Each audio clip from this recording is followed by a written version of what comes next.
I think it did prepare my body and my mind for the kind of loneliness and subtle trauma of this isolation.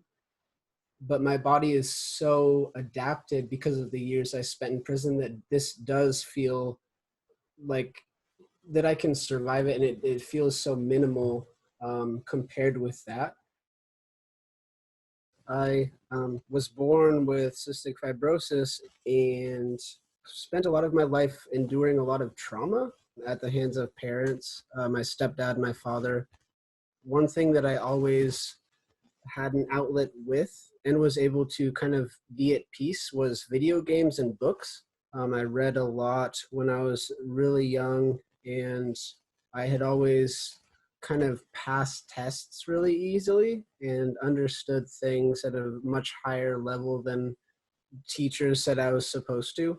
And I think that I started utilizing that intelligence to keep myself safe. I would show people that were possible threats that I was smart, and so I was therefore valuable and not as easily disposed of. And so I think that helped me survive parts of my childhood. My first year of prison, all I did was try to get to know people who I thought were kind of in power, and I'm talking about prisoners, because they were the ones that could allow me to be safe and comfortable.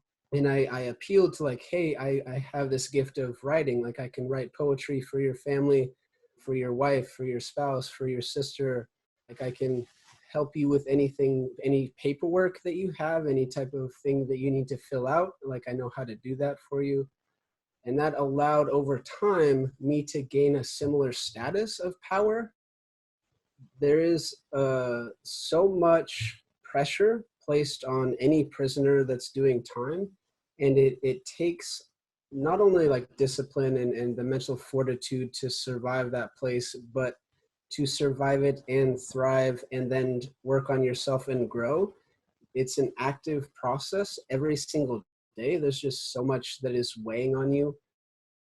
Human beings are not designed for that environment. But if you put a bunch of human beings in a cage and leave them there for years, we don't know how to deal with that as social creatures. That's not what we were made to do.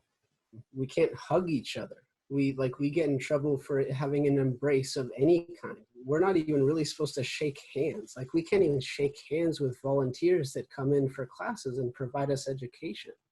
That type of thing is regular, and then over time you start to think that you are not worthy of touch, of love, of care or concern. And you get back out and you're almost afraid of people. You're afraid of touch. You're afraid of what could happen if you do touch people.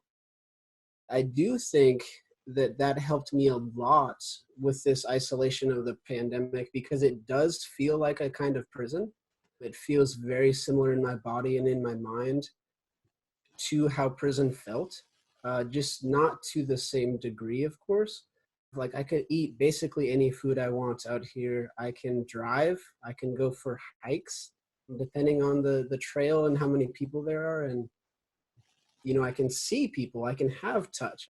I look on, my friends posting things on Facebook about how they're struggling with mental health and other things because of the pandemic. And part of me is cynical, is like, well, try being in prison. But also a part of me is like, yeah, you're experiencing a form of prison for the first time. And we are not meant for that. We're not designed to be like this, isolated from one another. We need connection and community. And, that's one thing that the pandemic is taking from us a little bit, or doing its best to.